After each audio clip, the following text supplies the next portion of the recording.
Hey there everyone, Chef Kylie here. Thanks again for tuning into Candy Pros. Today we're going to do something a little different and break a couple rules. Our normal process for melting our gelatin is using a double boiler. However, there are some situations where that may not be the best use case. More commonly, that's going to be when you're doing very small batches for something like R&D. So here I've got 12 ounces of our Naked Gold gelatin base. That normally comes in a 5-pound bag. So obviously this is a sixth of that weight. If you were to do something about this size in a double boiler, it will work. It's just going to be maybe a little temperamental. It doesn't have as much mass as a 5-pound bag, obviously, so it doesn't hold its temperature as well. It's got a much smaller thermal mass, so that means it's going to cool and set more quickly. So sometimes it's a little harder to work with when you're doing it on a double boiler. So there are ways to do this in a microwave. When using the microwave, there are just a few different things to keep an eye on. It's why we don't recommend it as your main melting technique.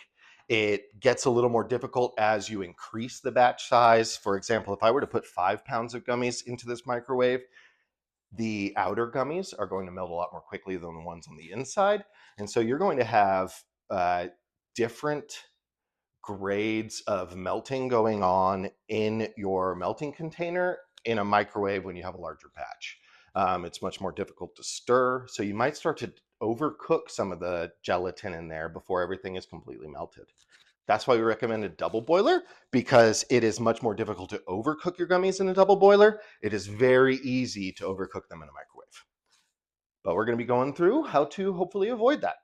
All right, so for my setup here, I've got my gelatin base, microwave, my molds, and my flavor color, a spoon for mixing the gelatin as it melts. For a 12-ounce batch, we're going to be going with really small amounts here. So I'm going to be going with just about 0.8 of a gram of our Loran Super Strength flavoring and just a single drop of food coloring. Now, obviously all microwaves aren't created equal. Our microwave here is 700 watts, which is typically the lowest you can go. So if you have a microwave that's stronger than that, your times and cook times will actually be a little more quick. So we're going to make sure that we're checking this thing every 10 to 15 seconds as it melts. With my 700 watts, I'm going to be checking it to start every 15 seconds or so. Just making sure that I'm stirring it to make sure that I'm not melting any gummies quicker than others.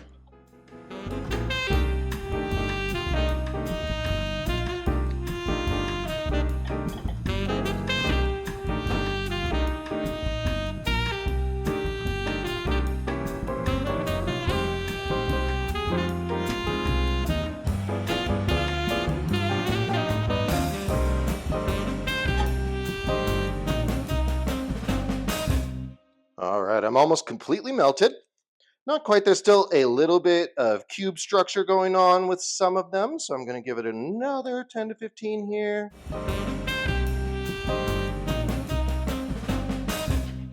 All right, so as you are getting everything completely melted, the big thing that you need to be watching for when using gelatin in a microwave is that you do not allow it to boil. Once gelatin begins to boil, you are destructuring the gelatin and it will not set properly and it'll probably melt. So I'm very close here. I'm just going to give it about probably 10 more seconds.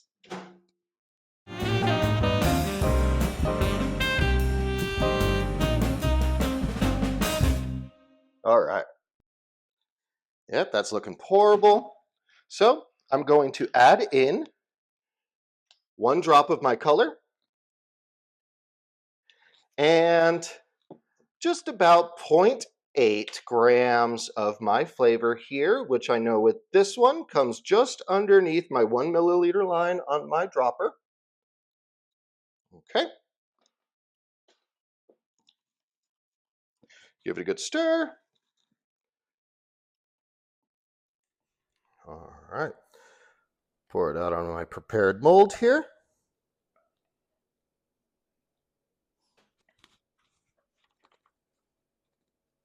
So again, this is for our gelatin batch only. Our pectin works a little bit different in the microwave. I'll be doing another video on that soon, so you guys can see how to use a microwave for that process as well.